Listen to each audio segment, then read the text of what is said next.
بسم الله الرحمن الرحيم الحمد لله والصلاة والسلام على رسول الله وعلى آله وأصحابه أجمعين أما بعد ناظرین کرام السلام علیکم ورحمۃ اللہ وبرکاتہ۔ شرح الادب المفرد کے عنوان سے اس پروگرام کے ہمراہ ہم آپ کی خدمت میں حاضر ہیں، اور اس سے قبل گزشتہ ملاقات کے موقع پر ہم پڑھ رہے تھے امام بخاری رحمہ اللہ کی یہ کتاب کہ جس کا نام ہے الادب المفرد۔ اس کتاب میں یہ باب نمبر 225 کہ جس کا عنوان قائم فرمایا ہے امام بخاری رحمہ اللہ نے، فرمایا کہ باب الظلم ظلمات، یعنی دنیا کی زندگی میں اگر کوئی انسان کسی کے ساتھ کوئی ظلم و زیادتی کا معاملہ کیا کرتا ہو تو اسے یہ بات خوب جان لینی چاہیے اور سمجھ لینی چاہیے کہ یہاں اس دنیا کی زندگی میں رہتے ہوئے اگر کوئی کسی کے ساتھ ایک بار ظلم کرے گا تو یہ ہر ظلم جو کہ متعدد اوقات میں کیا گیا ہو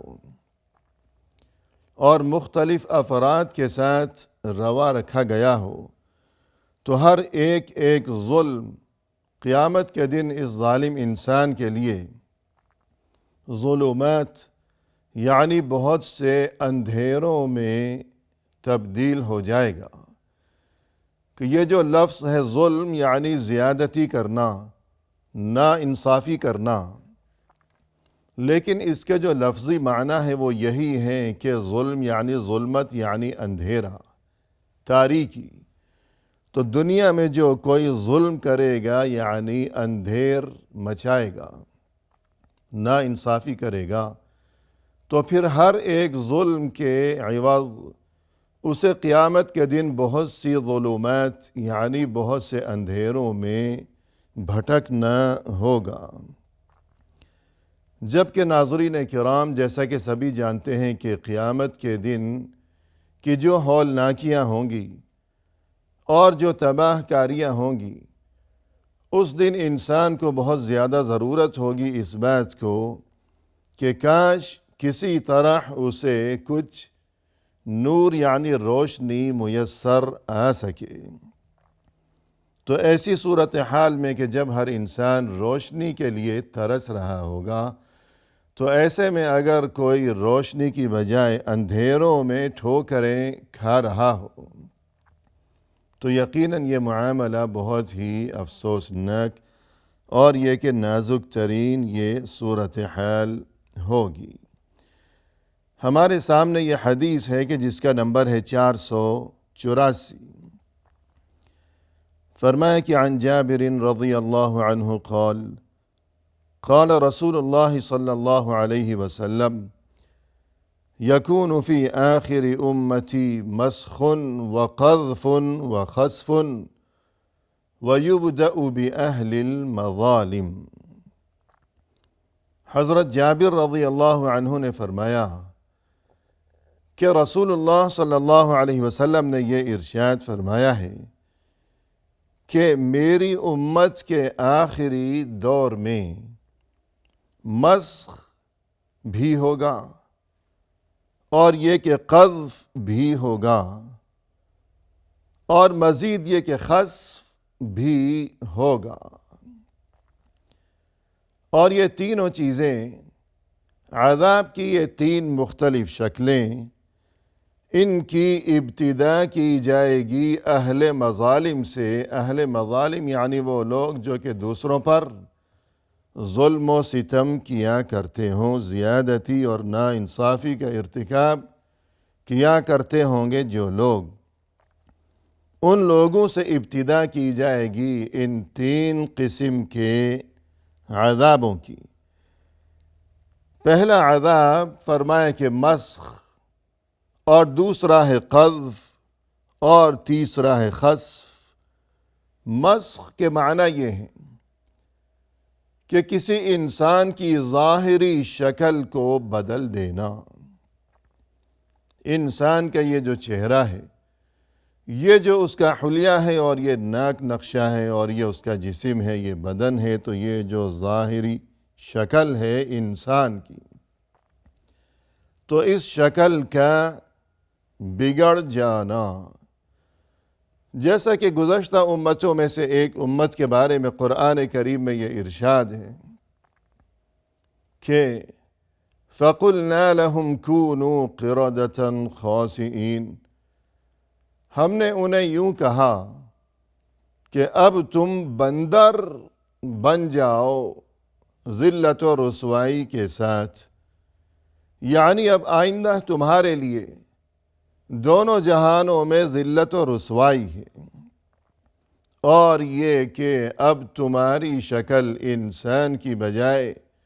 بندر کی شکل میں تبدیل کر دی جائے گی، یعنی اللہ کی طرف سے ان پر جو عذاب نازل کیا گیا ان کی نافرمانیوں کی وجہ سے، تو اس عذاب کی شکل یہی تھی کہ جس کا نام ہے مسخ، یعنی ظاہری شکل کا بگڑ جانا۔ تو ان کی شکلیں بگاڑ دی گئیں اور انسانوں کی بجائے وہ دیکھنے والوں کو ان کی شکلیں بندروں جیسی نظر آنے لگیں۔ اور یہاں یہ تنبیہ بھی ہو جائے کہ اس کا یہ مقصد نہیں ہے کہ یہ جو آج تک جو بندر چلے آ رہے ہیں دنیا میں، تو ایسی بات نہیں ہے کہ یہ وہی بندر ہیں یا انہی کی نسل میں سے یہ چلے آ رہے ہیں کہ جنہیں اللہ کی طرف سے بطور عذاب جن کی شکل بگاڑ دی گئی کہ اصل میں وہ انسان تھے، اور پھر عذاب کے طور پر ان کی شکل بگاڑ دی گئی اور بندروں جیسی ان کی شکل ہو گئی۔ تو یہ مطلب نہیں کہ یہ بندر سبھی وہ ہیں یا ان کی اولاد ہیں کہ بندروں کی ابتدا اسی طرح ہوئی، یہ مقصد ہرگز نہیں ہے، بلکہ یہ جو بندر ہیں یہ ایک مستقل قوم ہے، یہ اللہ کی ایک مستقل مخلوق ہے، ان کا انسانوں سے کوئی تعلق ہرگز نہیں ہے۔ ہاں البتہ وہ لوگ جو کہ اصل میں انسان تھے اور پھر ان کی نافرمانیوں کی وجہ سے اللہ کی طرف سے بطور عذاب ان کی شکل بگاڑ دی گئی اور دیکھنے والوں کو اب ان کی شکل انسانی شکل کی بجائے بندروں جیسی شکلیں ان کی نظر آنے لگیں، وہ ایک الگ معاملہ ہے۔ تو یہ گفتگو ہو گئی عذاب کی یہ پہلی شکل کہ جس کے بارے میں فرمایا رسول اللہ صلی اللہ علیہ وسلم نے کہ میری امت کے آخری لوگوں میں، یعنی آئندہ چل کر جو آخری زمانہ ہوگا قیامت سے قبل، تو چونکہ اس وقت چہار سو صورتحال یہی ہوگی کہ ہر طرف برائیوں کا عروج ہوگا اور یہ کہ بہت زیادہ رواج اور چرچا ہوگا برائیوں کا،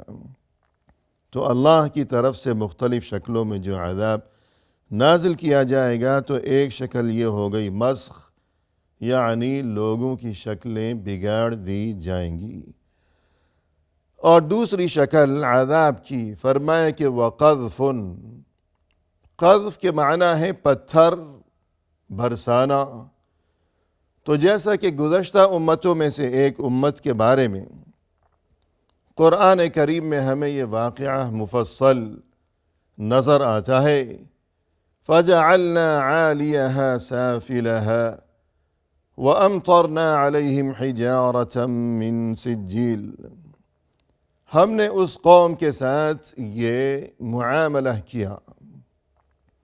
کہ ہم نے اس کے نچلے حصے کو زمین سے اس پوری بستی کو، پوری قوم کو، پوری آبادی کو ہم نے فضا میں اٹھایا، اور یہ کہ فَجَعَلْنَا عَالِيَهَا سَافِلَهَا، اوپر بلندی میں لے جانے کے بعد اور فضا میں اس بستی کو اٹھانے کے بعد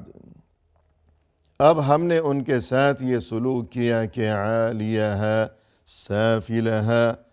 اس کے اوپر کے حصے کو ہم نے نچلا حصہ بنا دیا، یعنی اسے الٹا کر دیا کہ پوری بستی کو زمین سے اکھاڑ کر اٹھایا گیا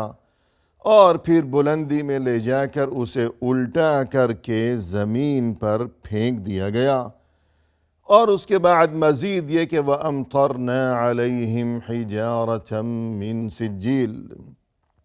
اور پھر ہم نے ان پر پتھروں کی بارش برسائی۔ تو یوں قذف کے معنی ہے پتھر برسانا۔ تو آخری زمانے میں اس امت میں بھی یہ صورتحال پیش آئے گی کہ بعض اوقات کسی قوم پر اس امت میں سے اس قسم کا عذاب نازل کیا جائے گا، یعنی ان پر آسمان سے پتھر برسائے جائیں گے۔ اور اس کے بعد عذاب کی یہ تیسری شکل فرمایا کہ وَخَسْفٌ، یہ خسف کے لغوی معنی ہے کہ کسی کو زندہ زمین میں دھسا دینا، کہ کوئی شخص چلا جا رہا ہو فرض کیجئے کہ اور اچانک اس کے قدموں کے نیچے سے یہ زمین پھٹ جائے اور وہ زندہ ہی اس زمین میں دب جائے، دفن ہو جائے، اور یہ کہ زمین دوبارہ مل جائے، یہ خسف کے معنی ہے۔ جیسے کہ قرآن کریم میں قارون کے بارے میں یہ ارشاد ہے کہ فَخَسَفْنَا بِهِ وَبِدَارِهِ الْأَرْضِ، کہ ہم نے اسے یعنی قارون کو اس کے محل اور حویلی سمیت زمین میں زندہ دھسا دیا، زندہ دفن کر دیا۔ یعنی جیسا کہ یہ مفصل واقعہ قرآن کریم میں مذکور ہے 20ویں سپارے میں، اور خلاصہ یہ کہ وہ اس قدر مالدار اور امیر ترین قسم کا انسان تھا کہ وَآتَيْنَاهُ مِنَ الْكُنُوزِ مَا إِنَّ مَفَاتِحَهُ لَتَنُوءُ بِالْعُصْبَةِ أُولِي الْقُوَّةِ، اس قدر وہ مالدار تھا اور اتنا زیادہ وہ خوشحال تھا کہ اس کے جو خزانے تھے بے حد و حساب، تو خزانوں کی چابیوں کا حال یہ تھا کہ بہت سے صحت مند اور جوان اور طاقتور قسم کے لوگ مل کر اس کے خزانوں کی چابیاں اٹھایا کرتے تھے، کہ بہت سے جوان اور طاقتور قسم کے لوگ مل کر چابیاں اٹھایا کرتے تھے۔ تو جب چابیاں اتنی زیادہ تھیں تو ظاہر ہے کہ پھر وہ جو خزانے ہوں گے کہ جہاں وہ رکھے گئے ہوں گے اور انہیں وہ تالے لگائے گئے ہوں گے، تو وہ خزانے کس قدر بے حد و حساب ہوں گے۔ تو یہ اس کی صورتحال تھی، اور وہ غرور اور تکبر دکھایا کرتا تھا، اور اللہ کے دیے ہوئے اس مال و دولت میں سے وہ اللہ کے بندوں کی مدد کی بجائے اور یہ کہ اچھے کاموں میں یہ اللہ کا دیا ہوا مال خرچ کرنے کی بجائے وہ ہمیشہ غرور اور تکبر اور یہ کہ خود پسندی، یہی اس کا طریقہ اور یہی اس کا مزاج تھا۔ اور پھر ایک روز جب وہ نہایت شان و شوکت اور یہ کہ بہت ہی زیب و زینت کے ساتھ وہ اپنے شاہی محل سے جب باہر نکلا اپنے بڑے لشکر کے ہمراہ، اور خادموں کی ایک بڑی فوج ظفر موج اس کے آگے پیچھے چل رہی تھی، ایسے میں قال الذين يريدون الحياة الدنيا يا ليت لنا مثل ما أوتي قارون إنه لذو حظ عظيم، وہ لوگ کہ جن کے دل میں دنیا کی طلب تھی، جو دنیا کے طلبگار تھے، جن کے دلوں میں دنیا کی ہوس اور محبت رچی بسی ہوئی تھی، جب انہوں نے یہ منظر دیکھا اپنی آنکھوں سے کہ یہ قارون نکلا ہے، شاہی محل دیکھو اور اس کی یہ فوج دیکھو، اس کی یہ شان و شوکت دیکھو، اس کا یہ بے حد و حساب مال و دولت دیکھو، تو یہ منظر دیکھ کر ان کی آنکھیں گویا کہ پھٹی کی پھٹی رہ گئیں، اور بے اختیار انتہائی حسرت کے عالم میں وہ یوں کہنے لگے کہ یا لیت لنا مثل ما اوتی قارون انہ لذو حظ عظیم، اے کاش ہمارا بھی یہی حال ہوتا، یہ اس قدر شان و شوکت، یہ بے حد و حساب مال و دولت، ذرا قارون کو دیکھو، یہ کتنا خوش نصیب ترین انسان ہے، ذرا اس کی شان تو دیکھو، کاش ہمیں بھی اسی طرح یہ مال و دولت نصیب ہو جائے۔ یوں کہنے لگے کہ کاش ہم بھی اسی جیسے خوشحال اور امیر کبیر قسم کے انسان ہوتے، اور ہماری بھی یوں ہی شان و شوکت ہوا کرتی۔ لیکن وقال الذین اوتوا العلم، وہ لوگ جنہیں علم کی دولت عطا کی گئی تھی، اللہ کے دین کا علم، اور یہ کہ اللہ انسانوں سے کیا چاہتا ہے، اللہ اپنے بندوں کو یہ سمجھانا چاہتا ہے اور یہ سکھانا چاہتا ہے کہ دیکھو یہ دنیا سے دل نہ لگانا، کیونکہ یہ دنیا تو عارضی و فانی ہے، یہ چند روزہ زندگی ہے، یہاں کی شان و شوکت یہ سب کچھ ختم ہو جانے والے معاملات ہیں، لہذا اللہ کی عبادت و اطاعت ہو، اللہ کی فرما برداری اور بندگی ہو، کہ اسی میں انسان کے لیے دونوں جہانوں میں، اور یہ کہ بالخصوص آخرت میں جو صلاح و فلاح اور آخرت کی کامیابی اور جنت اور وہاں کی نعمتیں جو کہ ابدی و دائمی ہیں، کہ جن کا کوئی اختتام نہیں ہے اور جن کی کوئی انتہا نہیں ہے اور جنہیں کبھی کوئی زوال نہیں ہے۔ تو الغرض جو اہل علم تھے وہ یوں کہنے لگے کہ اس قسم کی باتیں نہ کرو کہ کاش ہم بھی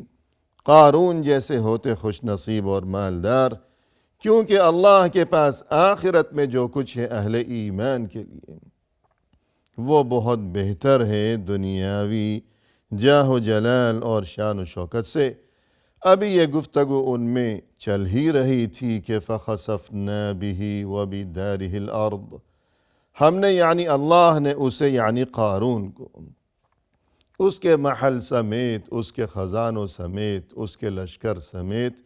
زمین میں زندہ دھنسا دیا۔ الغرض رسول اللہ صلی اللہ علیہ وسلم نے فرمایا کہ آخری زمانے میں میری امت میں عذاب کی یہ تینوں شکلیں بھی ظاہر ہوں گی، کہ شکلوں کا بگڑ جانا، اور یہ کہ ان پر پتھروں کا برسایا جانا، اور یہ کہ زمین میں دھنسا دینا زندہ۔ اور عذاب کی یہ جو تین شکلیں ہیں، اس چیز کی ابتدا ہوگی ان لوگوں سے جو کہ دوسروں کے ساتھ ظلم و زیادتی کے معاملات روا رکھا کرتے ہیں۔ اسی کے ساتھ ناظرین کرام ہمیں دیجیے اجازت، فی امان اللہ، وآخر دعوانا ان الحمد للہ رب العالمین۔